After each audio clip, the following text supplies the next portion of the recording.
Señoras y señores, muy buenos días. A nombre de la Universidad de Guadalajara, del Centro Universitario de Ciencias Económico-Administrativas, sean todos ustedes bienvenidos en mérito de este webinar, titulado La gestión del riesgo y la microempresa, la gestión del riesgo en la micro y pequeña empresa, su impacto financiero y fiscal. Y para dar inicio formal a este seminario, me permito nombrar a las distinguidas personalidades que nos honran con su presencia. Agradecemos a Mauro Briones Castor, socio de la firma BG Estrategia Corporativa. Nos acompaña también Ariel Gutiérrez Ortiz, profesor e investigador de la Facultad de Comercio Exterior de la Universidad de Colima.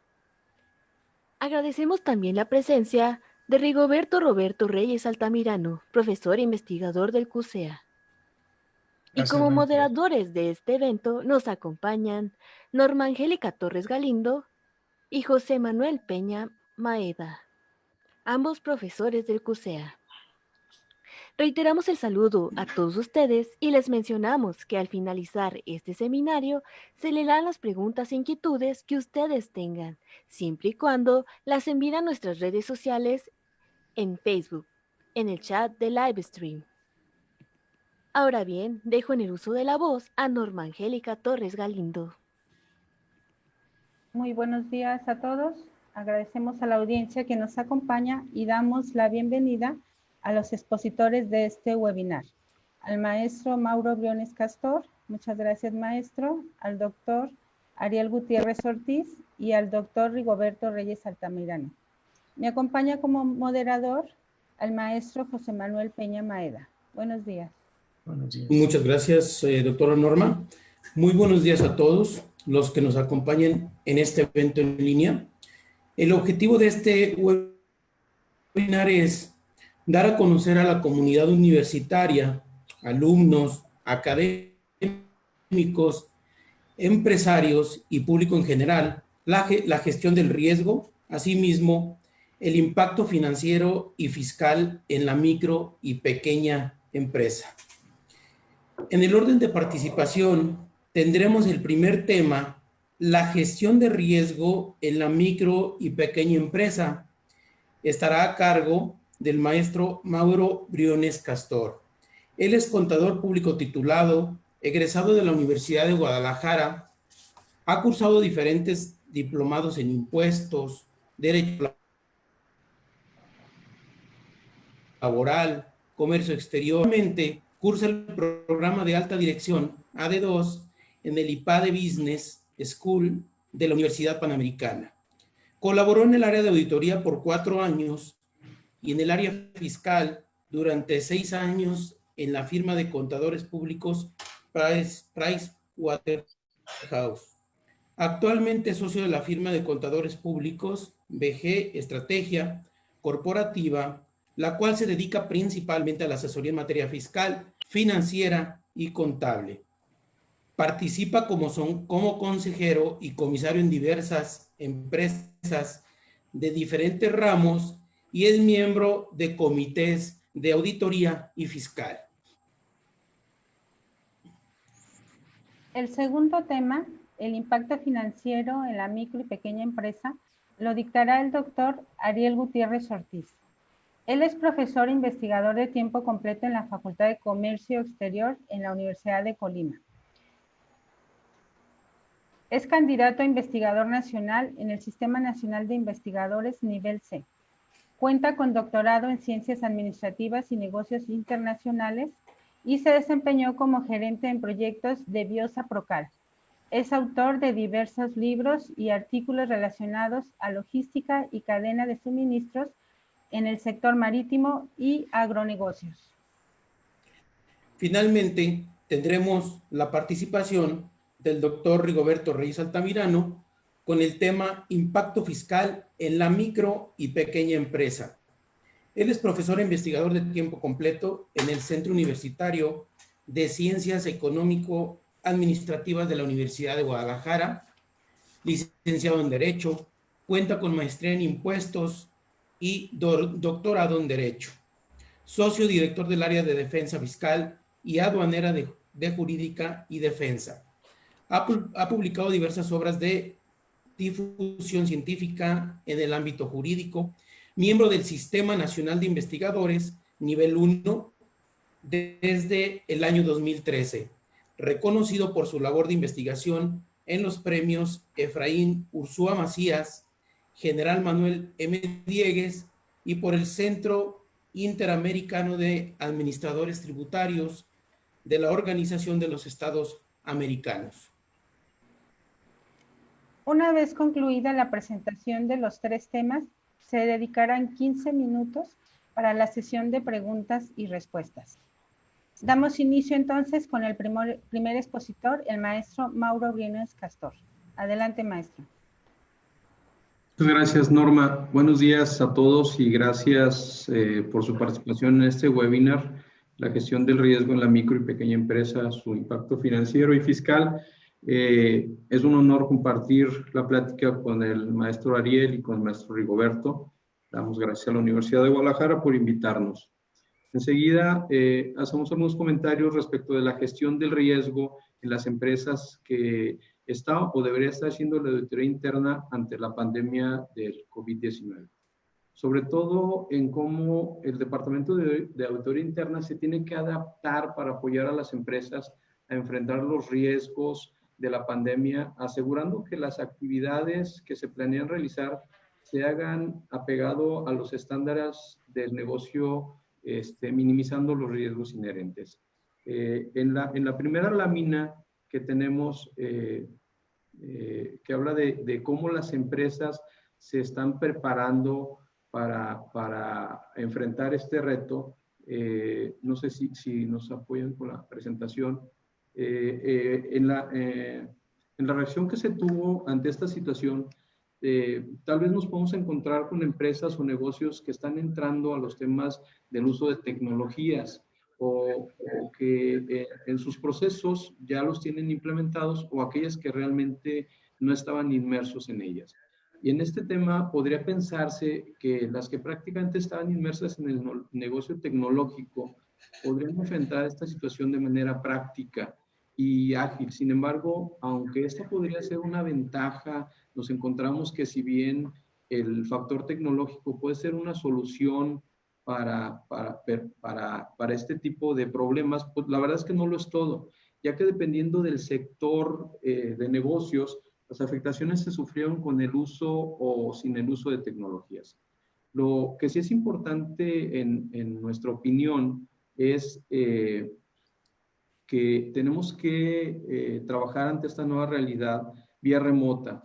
El uso de la tecnología tendrá que ser tomada en serio en los programas de auditoría para llevar a cabo el trabajo de campo vía remota, y no solamente asegurando una eficiencia en el servicio del Internet, sino en la seguridad de estas herramientas, es decir, adecuar nuestra revisión de manera ágil, orientado obviamente a los controles, y que esta forma de revisión ágil nos ayude a que la empresa en su transformación de la manera de hacer nuevos negocios sea llevada a cabo de una manera controlada.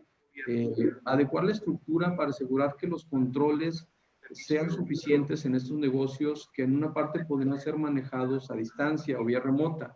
Y el documentar estos procedimientos ya no será de manera física, sino virtual. Entonces, tenemos que adecuar los controles físicos a controles cada vez más digitales. Todo esto derivado de que la mayoría de los sectores se han visto obligados en la transformación de su negocio físico a un negocio, en una parte muy importante, digital o en ocasiones hasta virtual, y en el cual no podemos estar ajenos a que la transformación digital está muy cercana. Aquí es importante tratar de llevar el negocio a que su información se encuentre disponible de manera digital en cualquier medio de almacenamiento para eficientar el proceso de revisión a distancia. En cuanto a las personas que integran los departamentos de auditoría interna, es importante que si no están inmersos en la cultura de la información digital, debemos de buscar una capacitación ágil para lograr que estos equipos estén preparados para llevar a cabo un trabajo a distancia, y sobre todo que estén también inmersos culturalmente en los procesos que, si bien al principio no serán al 100% digitales, Esto tendrá que sufrir una transformación poco a poco para llegar a esos. La siguiente, por favor. Ahora, ¿qué necesitamos para trabajar a distancia? Pues obviamente necesitamos herramientas tecnológicas y buscar que nuestros negocios encuentren una digitalización de sus documentos. Cambiar la metodología de la auditoría a un enfoque más eficiente. Es lo que debemos de entender, ya abandonar el tema de la auditoría tradicional. Orientarnos a un enfoque más eficiente y rápido en el proceso de auditoría, que con el uso de estas herramientas tecnológicas nos ayuden a ser más proactivos en los procesos de mejora de las empresas, ya sea en el aseguramiento de los nuevos procesos o en el descubrimiento de eficiencias que nos ayuden a mejorar costos o a incrementar utilidades, obteniendo siempre una cobertura de riesgos adecuada. El uso de la tecnología, ya sea mediante la digitalización del negocio o en la medida que sea posible el uso de inteligencia artificial, apoyarán a que parte del tiempo del equipo de auditoría pueda ser destinado a actuar a lo que verdaderamente debiera ser un departamento de auditoría interna. Es decir, a ser unos verdaderos consultores de negocios que aporten mejoras en los procesos. El uso de herramientas puede incluir el uso de videos de vigilancia para evaluar que los controles físicos clave se sigan utilizando sin tener que estar físicamente en el lugar. La siguiente, por favor. El plan de auditoría. Normalmente iniciamos los años con un plan de auditoría perfectamente definido y autorizado por la dirección o el consejo o el departamento de auditoría interna que forma parte del consejo. Sin embargo, ante este evento de crisis, el plan de auditoría tiene que ubicarse ya no en una forma estática, sino que requiere que sea revisado continuamente. Es decir, no podemos arrancar con un plan anual, tenemos que irlo modificando de acuerdo a las circunstancias que se van presentando en los negocios, de acuerdo a los efectos económicos micro o macro. Este plan requiere que sea revisado continuamente y planificar la actuación en relación a la relevancia o a la importancia del momento, con un enfoque ágil en su respuesta a los cambios en las empresas, priorizando en estos momentos los efectos a corto plazo de acuerdo a la situación cambiante del negocio. La planificación debe ser modificada o cambiada para atender cualquier nuevo riesgo debido a la adecuación de los modelos del negocio.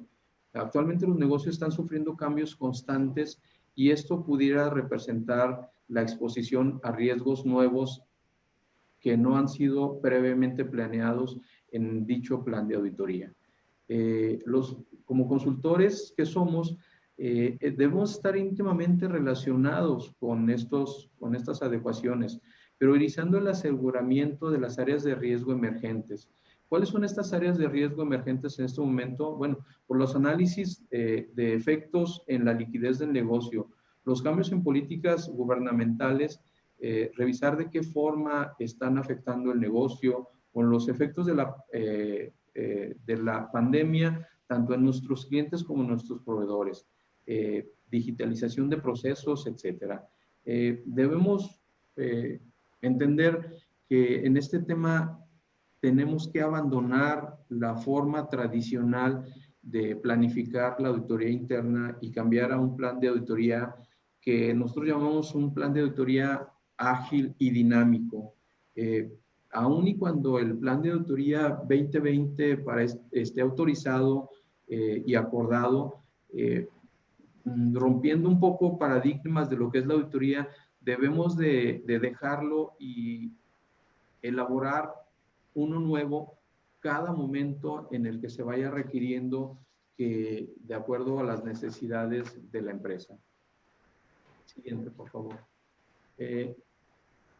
Normalmente trabajamos como un ente independiente, pero en estos momentos tenemos que unir esfuerzos con todos los departamentos. El hecho de decir que la parte de auditoría interna debe de considerarse como un consultor de negocios debe de hacerse realidad y debemos de inmiscuirnos, debemos de meternos en la operación de la empresa porque no cabe duda que somos los auditores internos los que más conocemos del negocio y podemos ayudar en la transformación y podemos ayudar en cómo la empresa planea sacar adelante el negocio y qué acciones pretende llevar a cabo y cómo las pretende llevar a cabo. No hay departamento más inmiscuido, más metido en lo que es el negocio que es auditoría interna. Entonces, en estos momentos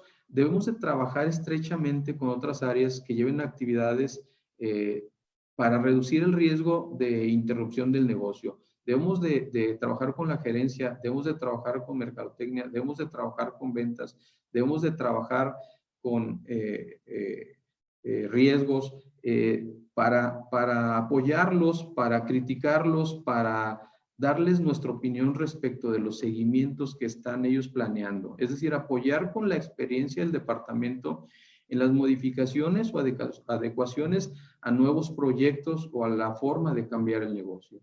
Es decir, la experiencia que tenemos en el negocio y cómo éste puede evaluar los nuevos proyectos o los cambios que se están llevando a cabo en la empresa. Revisar los planes de contingencia que se han implementado en el negocio, alinearla a las buenas prácticas. Este conocimiento o experiencia puede aportar una voz objetiva a los planes de las empresas de manera rápida y de esta forma anticiparnos a posibles riesgos derivados de los cambios que se pretenden implementar. En este contexto de cambios importantes, con una gran incertidumbre, es casi probable que los controles no sean respetados. Es decir, con la reducción de personal y con la urgencia de hacer cambios rápidos, es muy probable que los controles tienden a ser modificados, que tiendan a ser suplidos por otros, y entonces esta forma de suplirlos con la finalidad de mantener el negocio en marcha, deja inminente un posible riesgo de fraude, muy latente, ya sea por el mismo robo de activos o la manipulación de la información financiera para reflejar resultados irreales, sobre todo ante el estrés de cumplir con el resultado que se está pidiendo en estos momentos y por la inminente reducción de la plantilla laboral. Es decir, el factor humano está tan estresado en estos momentos ante los resultados y ante el riesgo de quedarse sin trabajo, que puede estar tentado a hacerse indebidamente de los activos del negocio o, en el caso de directores o gerentes, de reflejar resultados que no concuerdan con la realidad. La siguiente, por favor. Ahora, ¿cómo están respondiendo las empresas? Las empresas están respondiendo, obviamente, focalizando su esfuerzo en la atención a clientes, focalizando el tema de cuidar su elemento más importante, que es el factor humano, y cuidando, obviamente, el riesgo de contagio de los empleados. Y un tercer punto, verificando cuáles son los efectos financieros que está teniendo o que puede tener esta pandemia. En la mayoría de las empresas se crearon comités multidisciplinarios para hacer frente y tomar acciones ante los efectos de la pandemia, liderados por la gerencia o por la dirección general de la empresa y con la participación de las opiniones del consejo, del Departamento de Auditoría Interna y de Riesgos, poniendo especial atención en los efectos financieros y la manera de controlarlos, aumentando un enfoque en clientes y cuidando el elemento más importante de la organización, que es el factor humano. Es decir, beneficiando el trabajo a distancia, beneficiando el tema de que los trabajadores puedan seguir laborando y obviamente cuidando la situación financiera de la empresa para darle continuidad al negocio. Ahora, ¿cómo están haciendo este tipo de comités?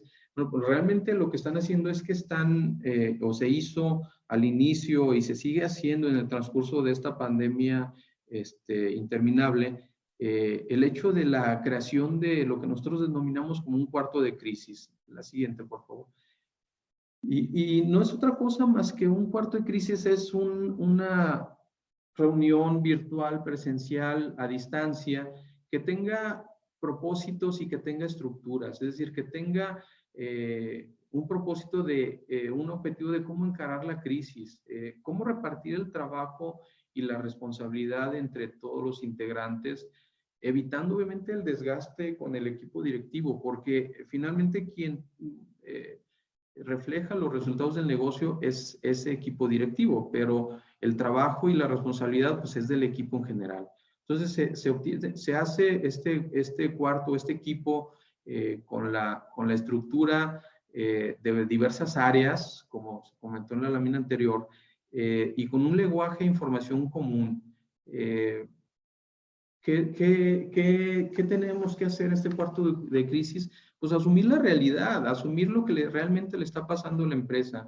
Es decir, debemos de ser objetivos, evitando la subjetividad de qué es lo que yo creo que pueda suceder, sino usando realmente información real, información precisa, información que nos proveen realmente fuentes fidedignas, es decir, someterse a lo real. Buscando poner en perspectiva estas situaciones. Comprender con claridad el propósito y las consecuencias de las estrategias y obviamente que estas personas estén abiertas a escuchar y a hacerse escuchar. Este equipo debe estar formado por este tipo de personas. La siguiente, por favor. Ahora, el tipo de respuestas que han tenido los negocios, pues han sido dos, no tienen mucho de dónde buscarle, ha sido ofensivo y defensivo. ¿Y por qué? Bueno, pues está claro, el ofensivo pues es en el que se encontraba el negocio en muy buenas condiciones, es decir, era un buen negocio que reportaba utilidades robustas, que el mes o los meses de la pandemia no le han afectado significativamente en la continuidad del negocio. Y entonces, este sector que se encontraba financieramente fuerte, pues obviamente le permitieron hacerle frente a los retos y ante una competencia que estaba actuando de manera defensiva, pues lo que hizo fue salir al mercado, utilizar sus fuentes y tomar lo que los clientes que estaban actuando de manera defensiva estaban dejando ir.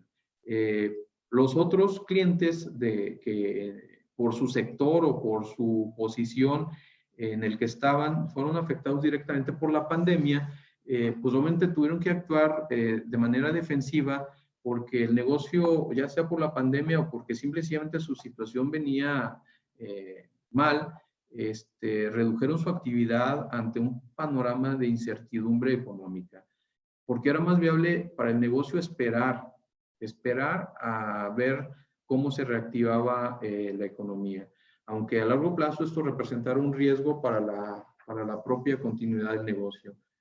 Obviamente es mejor actuar de manera ofensiva que defensiva, porque en el largo plazo quien actúa de manera defensiva pues prácticamente está condenado a desaparecer.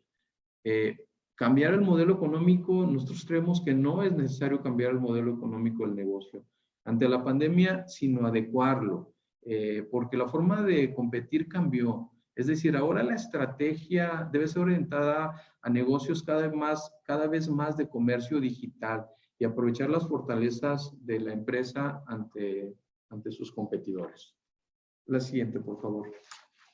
Y aquí, ante este efecto, pues, la preocupación principal en los negocios fue la disminución en las ventas y el incremento en los costos de los insumos, con lo que a corto plazo esto podría representar una falta de liquidez, por lo que la gerencia se enfrentó al dilema de a qué le hacemos o a qué le damos prioridad, a la liquidez o a los ingresos. Pues si bien es cierto la liquidez es importante, esta se logra solamente disminuyendo los costos y los gastos a su mínima expresión y eliminando la inversión en activos fijos con lo que el capital de trabajo se veía cuidado sumamente. También tendría que hacerse el uso de líneas de crédito, aunque este método de liquidez no puede ser mantenido a largo plazo. Es decir, el contraerse, el reducir operaciones, el disminuir inversión en activos, te puede dar, de acuerdo al tipo de negocio que tengas, a hacerle frente a la crisis en el corto plazo. Pero nosotros creemos que en este tema tienes que pensar a largo plazo. Es decir, que sí tienes que cuidar la liquidez. En tiempos de crisis, la liquidez es el rey. Sin embargo, no lo es todo. Lo que nosotros decimos es que tienes que cuidar la liquidez, pero también tienes que ver más allá. Tienes que plantear un panorama adicional para también generar los ingresos, para que la empresa pueda tener una contribución marginal positiva a largo plazo. Es un reto, un verdadero reto que han estado enfrentando los negocios, pero es importante. La siguiente, por favor, Norma, la última. Importante segmentar. Segmentar es encontrar en la empresa lo que realmente da valor al negocio. En estos momentos debemos de encontrar aquellos actividades o aquellos productos que realmente nos dan valor y priorizarlos y apostarles a ellos. Muchas gracias. A ver, a continuación vamos a seguir con el tema el impacto financiero en la micro y pequeña empresa a cargo del doctor Ariel Gutiérrez Ortiz. Adelante, doctor. Ok, buenos días, muchas gracias. Gracias al Centro Universitario de Ciencias Económicas y Administrativas de la Universidad de Guadalajara, aquí a la doctora Norma, a Manuel, a todos, muchas gracias por la invitación. Y bien, pues bueno, vamos a platicar un poquito acerca de lo que es el impacto financiero. La siguiente, por favor. Bien, voy a comenzar rápidamente con estos datos que nos proporciona el INEGI, la Secretaría de Economía y la Asociación Mexicana de Secretarios de Desarrollo Económico, en donde podemos apreciar pues la importancia de las microempresas, de las micro, pequeñas y medianas empresas en nuestro país. Podemos ver que este dato, que es del año del 2018, hace 2 años ya de esto, pero pues seguramente antes de la pandemia pues esto no ha de cambiar tanto. Esperemos ahora los resultados que puedan arrojar hacia el final ya de este año, ¿verdad? Pero podemos apreciar que más de 4 millones de micro y pequeñas y medianas empresas componen esta situación. Lo que podemos ver es la participación que tienen también las microempresas, que es del 97%, y el resto, el otro 2% pues lo pueden ver en pequeñas y medianas empresas, ¿verdad? La siguiente. Bien, entonces con esto podemos apreciar que las empresas, de esta clasificación que tienen, que son las MIPYME, su contribución al PIB, ¿sí? Según para el año 2019, fue alrededor del 52%, ¿verdad? Entonces, esto también es muy importante, ya que pues, son relevantes este tipo de empresas para nuestro país, ya que también generan el 72% del empleo formal, ¿sí? Pero bueno, a pesar de todo esto, de que ayudan en el PIB o son una gran parte del PIB y generan mucho empleo, pues también la supervivencia de las mismas se ve afectada, ¿verdad? Y podemos apreciar entonces que la tasa de mortalidad de las MIPYMES en nuestro país es muy alta, es alrededor del 70%, ¿verdad? Y entonces las que sobreviven pues tienen problemas en que enfrentarse con respecto a la tecnología y al capital que les garantice su permanencia, ¿verdad? Y eso pues cada vez es más complicado. Y bueno, ahora le sumamos a esto pues la pandemia, ¿no? Que también es algo que seguramente va a afectar bastante. La siguiente. Bien, ¿qué es lo que podemos apreciar en esta diapositiva? Bueno, la tasa de mortalidad. Aquí tenemos más o menos, en este caso son básicamente para las microempresas, ya que las microempresas son más o menos pues de 1 a 10 empleados. Entonces tenemos el tiempo en el que generalmente sobreviven estas empresas en el mercado. Ahí podemos apreciar que hasta de 2 empleados, pues para 1 año, viven o sobreviven el 62.6%. Y lo que podemos apreciar básicamente aquí es que a mayor número de empleados, pues más se complica, ¿verdad? que las empresas puedan de alguna manera sobrevivir. Así es que su tasa de mortalidad aumenta en relación al número de empleados que tienen. Adelante. La siguiente. Muy bien. Bien, ¿qué es lo que podemos ver? El INEGI, la Secretaría de Economía y la Asociación Mexicana de Secretarios de Desarrollo Económico elaboran lo que es la Encuesta Nacional sobre Productividad y Competitividad de las Micro y Pequeñas y Medianas Empresas, en la cual podemos nosotros apreciar pues también algunos datos interesantes de lo que es el resultado de la investigación de esta encuesta. Bueno, generalmente nosotros podemos decir que las micro y pequeñas empresas pues de alguna manera buscan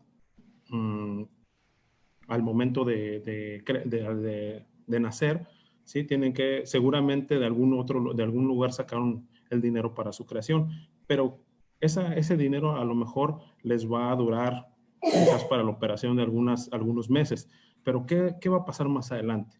Más adelante van a requerir, ¿sí?, de algún otro apoyo. Generalmente, muchas de las empresas lo que buscan es, el primero de los apoyos que se tienen en mente es un crédito bancario, ¿verdad? O con una entidad financiera. Y también, ¿por qué no? Apoyos del gobierno, ¿verdad? Pero eso es lo que lo vamos a ver ahorita más adelante.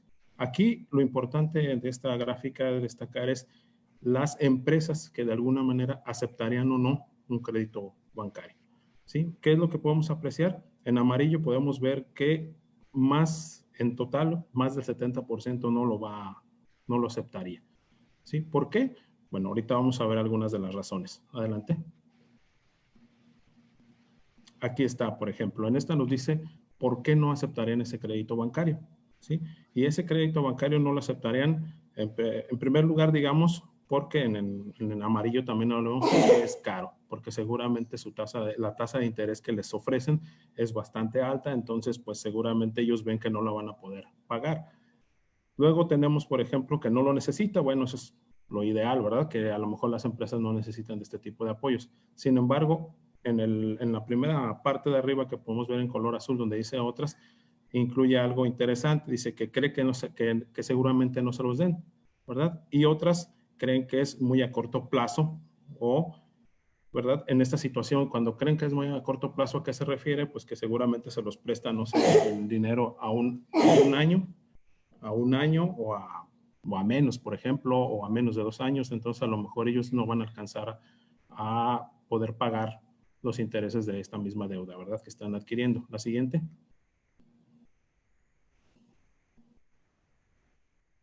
Bien, aquí ¿qué es lo que tenemos? Dice que es el porcentaje de empresas que les han rechazado un crédito en los últimos 2 años y la razón del rechazo. Bien, al 6.9%, ¿sí?, de estas empresas que solicitaron, que equivale a 287,780 empresas, pues bueno, se les rechazó o no se les dio el préstamo. ¿Por qué? Aquí tenemos algunas de las razones y dentro de las más importantes es que porque no pudo comprobar los ingresos, porque no tiene un historial crediticio y pues bueno, de alguna manera también porque hay un mal historial crediticio, no tenían garantía, ¿verdad? Entonces, ese tipo de situaciones afectan demasiado. Algo que también es importante es lo que viene en el aspecto de otras, sí, que es que nos comenta aquí que la empresa tiene poca antigüedad o no tiene una cuenta en el banco, ¿verdad? Eso también es importante porque, bueno, vemos que muchas de estas empresas, de estas micro y pequeñas empresas, pues bueno, generalmente al momento de nacer, pues eso es lo que les afecta, ¿verdad? Que no tengan antigüedad y que quizás a lo mejor no tengan un historial crediticio o que no tengan una garantía y por eso pues no les pueden dar algún apoyo financiero, ¿verdad? La siguiente, por favor. Bien. Como había comentado, generalmente las empresas cuando nacen de alguna manera cuentan con un capital, que ese capital a lo mejor les va a durar para una operación de un determinado tiempo, diríamos que algunos meses, ¿sí? Y después tienen que buscar entonces la forma de capitalizarse nuevamente, ¿verdad? Bueno, decíamos que entonces buscan ellos apoyos por parte de entidades financieras como cooperativas, como bancos, etcétera.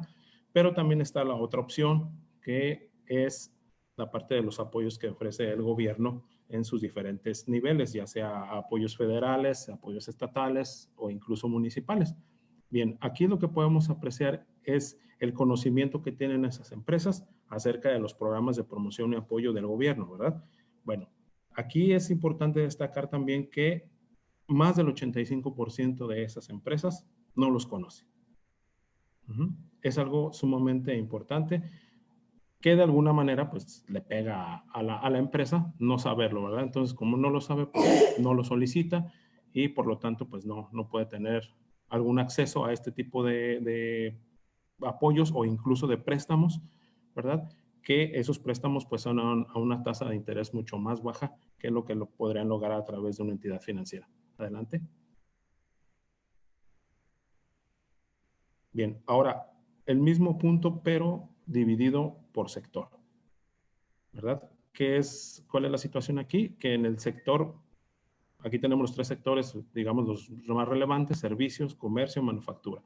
Entonces, nuevamente se repite un patrón similar al anterior. Más del 80%, ¿sí? No los conoce, no conoce estos apoyos. Entonces, si no conoce estos apoyos o estos préstamos a una tasa de interés más baja, pues entonces se complica la vida existencial desde el punto de vista de las finanzas, ¿verdad? Cabe señalar que en las empresas, pues la parte financiera es básicamente la más importante, ¿no? Yo podría decirlo prácticamente que pues, el 100% de las actividades que hace una empresa tiene un impacto financiero, ¿sí? Entonces, de alguna u otra manera tiene que buscar cómo resarcir esas finanzas, ¿verdad? Que ese impacto sea menor o cómo lo puede minimizar, ¿verdad? Adelante. Bien, ahora en términos generales, es por tamaño, digamos, de la empresa, pues bueno, tenemos un patrón similar. Aquí el detalle es que pues va a la alta, ¿verdad? Más del 90% en total, ¿verdad? Vemos que no tienen acceso a esos financiamientos, ¿sí? Ya sea de alguna manera por el banco o sea por apoyos ofrecidos por parte del gobierno, ¿verdad? Así es que, bueno, esa situación es sumamente complicada para las empresas. Adelante. Bien, entonces, ¿qué provoca el fracaso y muerte de las micro y pequeñas empresas en México? Bueno, como habíamos dicho, pues tiene que ver básicamente con toda la parte financiera, ¿sí? Que es uno de los motivos mayores por los cuales fracasan las empresas.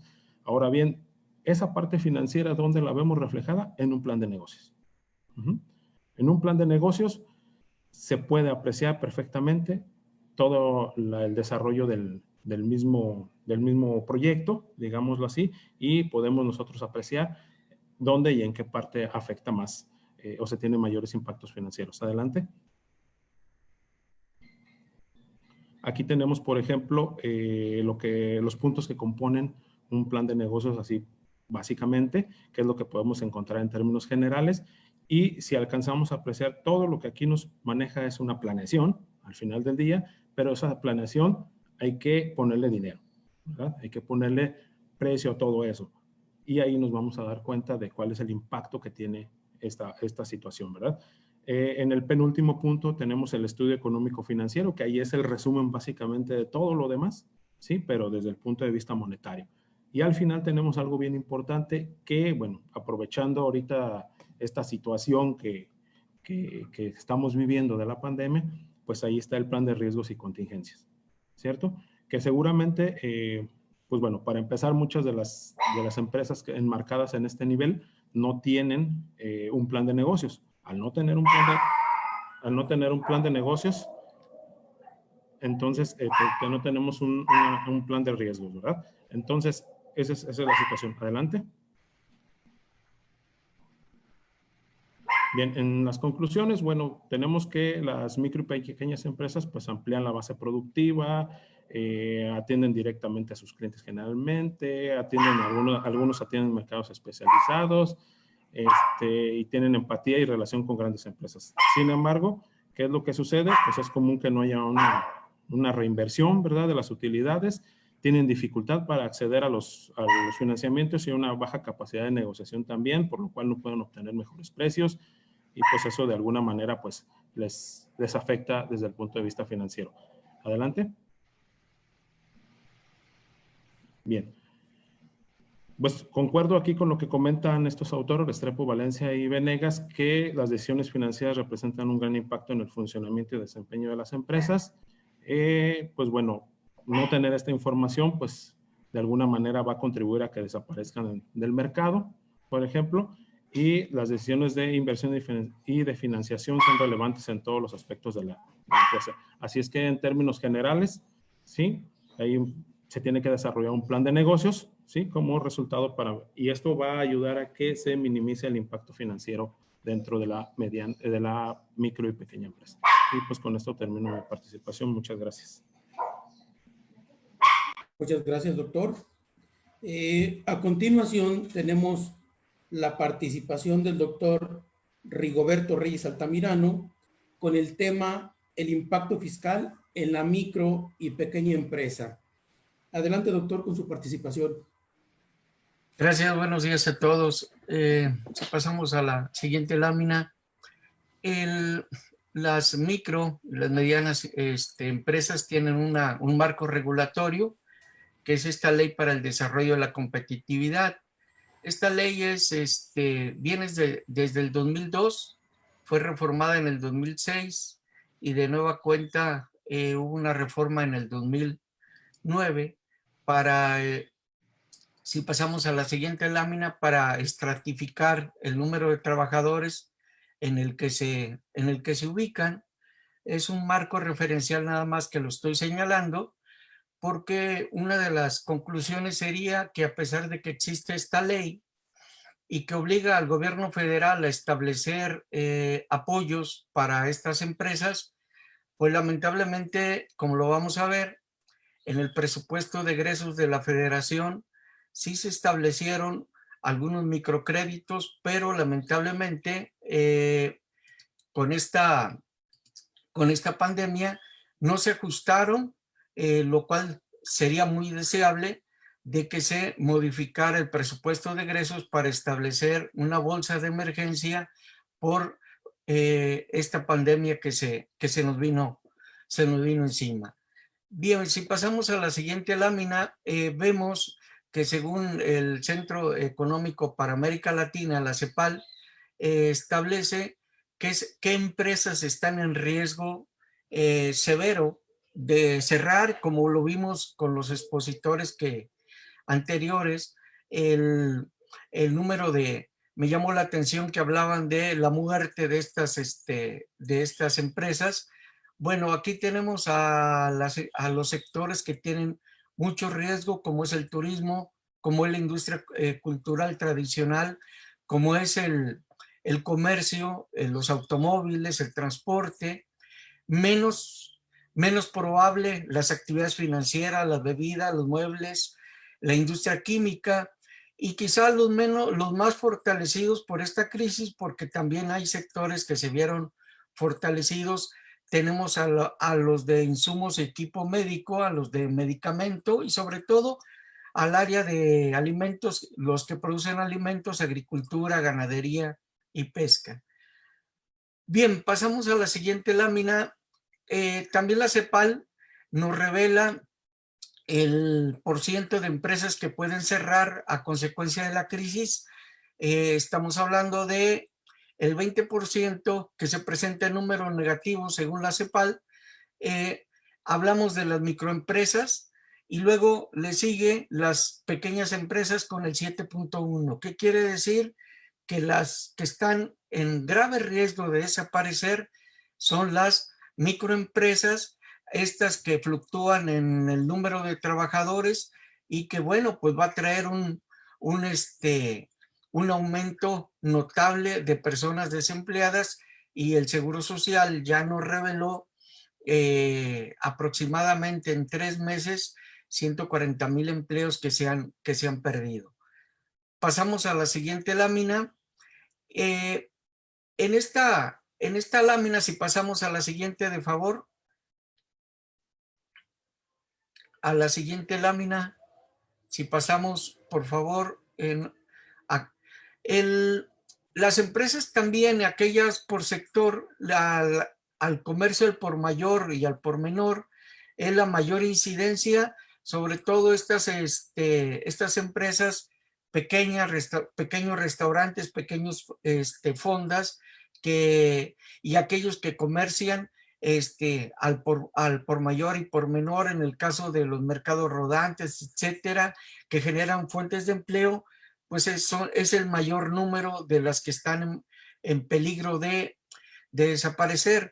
Si se fijan, está la industria manufacturera en un segmento intermedio, porque la industria, los pequeños talleres se dedicaron a hacer cubrebocas aprovecharon esta crisis como una oportunidad, pues para generar empleos y para generar ingresos y generar trabajo. Pasamos a la siguiente lámina, por favor. Bien, habíamos ya señalado el porcentaje de empresas que se pueden, los empleos que se pueden perder. En el caso de las microempresas, bueno, pues es el mayor número. Igual, pasamos ahora sí a la siguiente lámina. ¿Qué se encontraron? ¿Qué se encontraron las micro y las pequeñas empresas? Se encontraron que en plena crisis, a partir del 1 de junio, aquellas que quisieron diversificarse, y porque Mauro comentaba de que era recomendable que utilizaran los servicios digitales. Bueno, en esta crisis de que las empresas comenzaron a vender comida para llevar a través de las plataformas tecnológicas, se encontraron que a partir del 1 de junio de este año se les iba a comenzar a retener tanto el impuesto sobre la renta como el impuesto al valor agregado. Aquí, lamentablemente, nunca entendimos por qué el gobierno federal no prorrogó esta disposición, por lo menos 2 o 3 meses para efectos de la retención, en tanto que las empresas se dedicaban más a trabajar que a darse de alta, que a presentar declaraciones, que a registrarse, esta obligación que entró en vigor el primero de junio. Es cierto, si pasamos a la siguiente lámina, es cierto que estas empresas, aquellas micro que no rebasan de 300,000 pesos de ingresos, las retenciones se pueden ir olvidando del pago de impuestos, porque las retenciones se considerarán definitivas y por lo tanto no tendrán obligación de presentar esta declaración anual. Sin embargo, hay un problema que lo comentamos desde el mes de enero, cuando entró en vigor estas disposiciones. Si una micro tiene ingresos como RIF y también tiene ingresos desde las plataformas digitales, tendrán que llevar dos controles, uno para el RIF y otro para los servicios digitales. Se me hace absurdo, este mecanismo híbrido que deberán de llevar y deben de llevar a estas micro. ¿Por qué? ¿Por qué no los mandan bajo ingresos preponderantes? ¿Por qué no los mandan a uno o a otro? Pero no obligarlos a llevar un sistema híbrido. Lo cierto es que para todas estas micros que comenzaron a vender alimentos a través de plataformas digitales, a partir del 1 de junio se les comenzó a retener, y por lo tanto pues tenían que dar de alta obligaciones de este tipo. Inclusive, si pasamos a la siguiente lámina, se publicó en el diario oficial anterior, por favor, se publicó en el diario oficial el listado de las empresas, de las plataformas que ya se registraron ante el SAT. Ahí tenemos Expedia, tenemos Uber, tenemos Amazon, que ya se dieron de alta y que en automático pues ellos van a cumplir con esta obligación de retener. Hay otras que no se han dado de alta, y quizás no se han dado de alta porque la demanda es muy poca. Estamos hablando de Airbnb, es decir, todas aquellas esta plataforma que administra todos los que rentan, que rentan hoteles, que rentan casas, que se rentan como apartamentos, y que bueno, pues por esta pandemia, pues hubo una demanda muy poca para este efecto. Bien, pasamos a la siguiente lámina.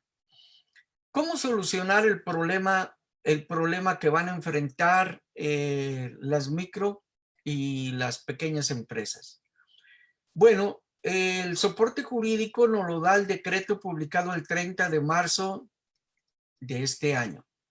En el artículo primero de este acuerdo se dice claramente que por causa de fuerza mayor se mandan trabajadores a su casa, y algunas empresas deberán de cerrar, aquellas que no se consideren actividades esenciales. Bien, ¿qué va a pasar con las empresas que no presentaron durante marzo, abril, mayo y ahora en junio no presentaron sus declaraciones, si es que no son RIF como persona física, si es que son pequeñas empresas, es decir, personas morales? Bien, en lugar de que el gobierno federal, pasamos a la siguiente lámina, en lugar de que el gobierno federal se preocupara de que muchas de estas empresas no tienen recursos, porque no hay recursos para hacer estos pagos provisionales y para pagar las cuotas obrero-patronales, pues lo único que consiguieron fue, en el caso del IMSS, sacar dos acuerdos, el 191, donde les dicen, ven conmigo para que celebres pago en parcialidades. Oye, pero por fuerza mayor, ¿por qué te tengo que pagar recargos? Las cuotas obrero-patronales está bien, las debo de pagar, pero ¿por qué te tengo que pagar intereses? Pasamos a la siguiente lámina. ¿Y qué es lo que dice el otro acuerdo del IMSS? Nos dice el 213, nos dice, mira, para pagos de diferimiento el interés mensual será hasta por 12 meses de 1.26 y de 12 a 24 de 1.53. Oye, pero jurídicamente la fuerza mayor elimina la obligación. No es que yo no quiera pagarte las cuotas obrero-patronales, sino que sí te las quiero pagar, pero no entiendo por qué quieres que te pague intereses si por fuerza mayor estoy incurriendo en un incumplimiento fiscal. Bien, pasamos a la siguiente lámina. Esto es a propósito del IMSS. Y a propósito del SAT, el criterio fue el mismo. La regla 242 de la miscelánea les dice a los contribuyentes, ven a celebrar un pago en parcialidades, me vas a pagar recargos por mora y por financiamiento. Y la pregunta es, ¿pero por qué debo de pagar recargos? ¿Por qué si existe fuerza mayor y la fuerza mayor destruye la obligación? ¿Por qué no me dejas pagarte las contribuciones que te adeudo sin recargos, que jurídicamente sería lo procedente? Bien, pasamos a la siguiente lámina. Lamentablemente el gobierno no estableció, de acuerdo al artículo 39 del Código Fiscal de la Federación, no sacó ningún acuerdo de facilidad para poder apoyar en general a todos los contribuyentes, en particular pues a estas micro y pequeñas y medianas empresas. Esto se publicó y entró en vigor el 1 de enero del 2020. Y de acuerdo a la ley que comentamos al inicio, el presupuesto de egresos de la Federación previó bolsas para un programa de microcréditos para el bienestar. Ojo, para bolsa número 1, para los pueblos y comunidades indígenas. Bolsa número 2, para la igualdad entre mujeres y hombres. Estamos hablando de 1.925 millones de pesos. En el caso de pueblos indígenas, de 240,000 millones. Y programas de sujetas a reglas de operación, también hay un programa de microcréditos para el bienestar. Bien, urge que se reforme el presupuesto de egresos de la Federación para apoyar a las micro y pequeñas empresas con una bolsa emergente, porque esto fue diseñado en tiempos normales, pero para tiempos de emergencia no hay nada. Lamentablemente ni se ha tocado ni hay una sola propuesta para que se apoye a estas microempresas en tiempos de crisis. ¿Qué reglas salieron? Pasamos a la siguiente lámina. ¿Qué reglas salieron? Bueno, el 27 de febrero salió las reglas de operación de los programas de microcréditos y le dijeron a las empresas, te voy a prestar 6,000 pesos, me vas a pagar 600 en 10 mensualidades. Y luego, si te presto 10,000, si te presto 15,000, si te presto 20,000. Bien. Y salió otro crédito para la palabra y para aquellos que no despidieron a nadie y que en automático el gobierno estuvo prestando. Estos créditos son insuficientes para apoyar a estas empresas en crisis y la realidad no lo demuestra. Pasamos a la siguiente lámina. ¿Cuál es el monto anunciado para medidas en crédito por país? Si ubican a México, estamos hablando del 2.6 en porcentaje del PIB, que es muy poco si lo comparamos con Chile, con 11.4, con Colombia con 8.0, con Perú con el 7.6. Es decir, el monto anunciado para apoyar es notoriamente insuficiente y no hay una sola propuesta para que esto se modifique. Pasamos a la siguiente lámina y tenemos las medidas con enfoque sectorial según tipología y sector. En el caso de México, en azul marino, si se fijan, el apoyo se está brindando directamente para las empresas y en un 9% de apoyo a la producción y un 23% de créditos. En América del Sur estamos hablando del 43% en créditos y en el Caribe el 35%. Luego entonces estas disparidades nos demuestran pues de que la política para apoyar tanto fiscalmente como desde el presupuesto en gastos fiscales es insuficiente. Luego entonces mi conclusión es, número 1, existe una causa de fuerza mayor que libera obligaciones y que estas empresas bajo este soporte legal deberían de tener apoyos para no obligarlas a pagar recargos. Que paguen la deuda, de eso eso es correcto, pero debiera de perdonárseles las multas y los recargos. Y número 2, el presupuesto de egresos de la federación debiera de adecuarse para que se le brinde estos apoyos por la pandemia. Eso es mi participación. Gracias, buenos días y sigo al pendiente por si hubiera algunas preguntas. Muchas gracias, doctor Rigoberto. Excelente. Continuamos ahora con la sesión de preguntas y respuestas. Adelante, doctora Norma, por favor.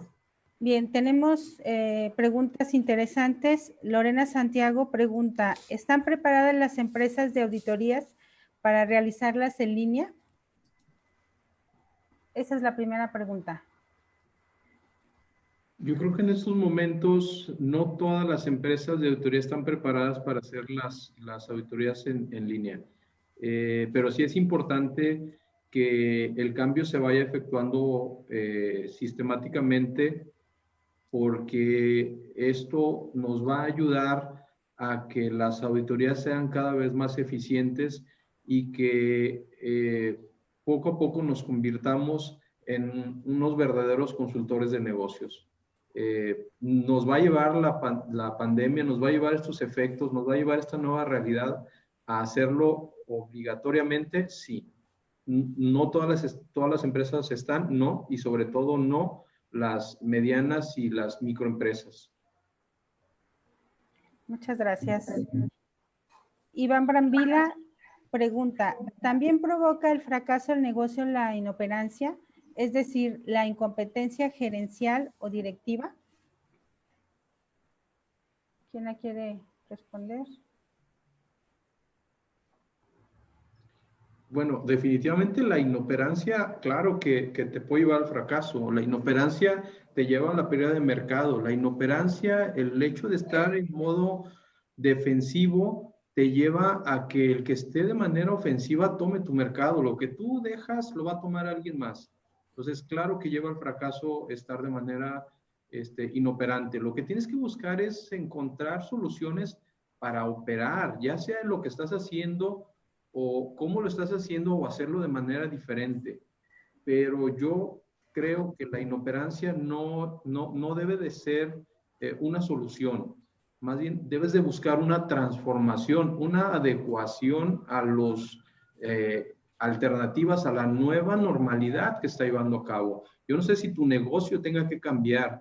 Yo no sé si la forma de hacerlo tenga que adecuarse. Yo no sé si debe ser de manera digital, pero tienes que hacer una revisión al interior y en definitiva la inoperancia te va a llevar muy probablemente al fracaso de ese negocio. Muy bien. Por las cuestiones de tiempo, vamos a tomar todas las preguntas y vamos a responder de manera directa en el chat. Agradecemos a todos los asistentes y muy especialmente al Centro Universitario de Ciencias Económico-Administrativas por las facilidades de llevar a cabo este webinar. Por supuesto a los expositores, doctor Ariel, maestro Mauro, doctor Rigoberto, muchas gracias a todos los presentes y vamos a dar respuesta a las preguntas de manera directa en el chat. Por cuestiones de tiempo, esperamos el tema les haya agradado y es un tema por demás muy interesante con 3 enfoques muy diferentes, pero que tenemos que tener en cuenta hoy en día en esta situación que estamos viviendo. Gracias a todos, que tengan excelente tarde. Muchas gracias. Muchas gracias. Muchas gracias. Gracias. Gracias. Buenos días Hasta luego, todos. buen día. Buen día. Buen día. Buen día para todos.